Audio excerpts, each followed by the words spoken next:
හෙල්ෆයර් 2026 කියන්නේ ක්‍රියාදාම සහ ත්‍රාසය උපරිමයෙන් පිරුණු සුපිරිම සිනමා නිර්මාණයක්.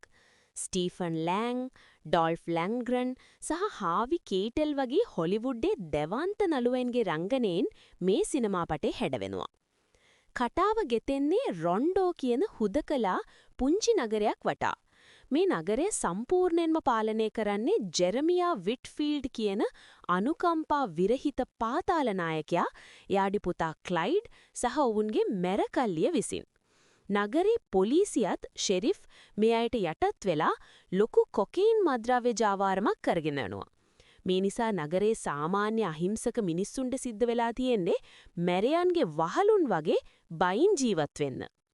දවසක් මේ නගරයට අහම්බෙන් පය තියනවා නමක් ගමක් නැති තමන්ගේ අතීතය හංගගත්තු වයසක සංචාරකයෙක්.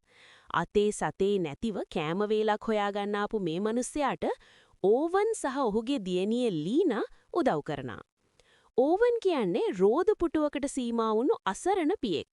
විට්ෆීල්ඩ්ගේ මැරයන්ගෙන් මේ අහිංසක පවුලට වෙන අසාධාරණකම් සහ හිරිහැර දැකලා තමන්ගේ පාඩුවේ යන්න ආපු මේ නාදුනන සංචාරකයා ඔවුන්ව බේරගන්න මැදිහත් වෙනවා. කිසිම කෙනෙක් නොදන්නවා වුණාට මේ නෝමැඩ් කියන්නේ ඇමරිකානු විශේෂ බලකායේ ස්පෙෂල් ෆෝසස් නැත්නම් ග්‍රීන් බරෙට් හිටපු අති දක්ෂ භයානක සොල්දාදුවෙක්.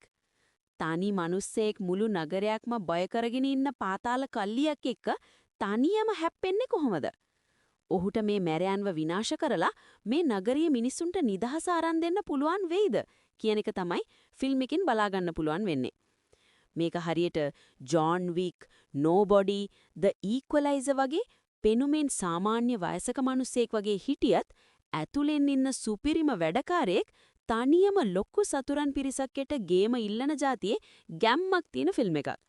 කතාව පුරාම තියෙන කුතුහලයයි සුපිරි ඇක්ෂන් ටිකයි නිසා මුල ඉඳන් අගටම කිසිම කම්මැලිකමක් නැතුව බලන්න පුරුවන් ෆිල්ම්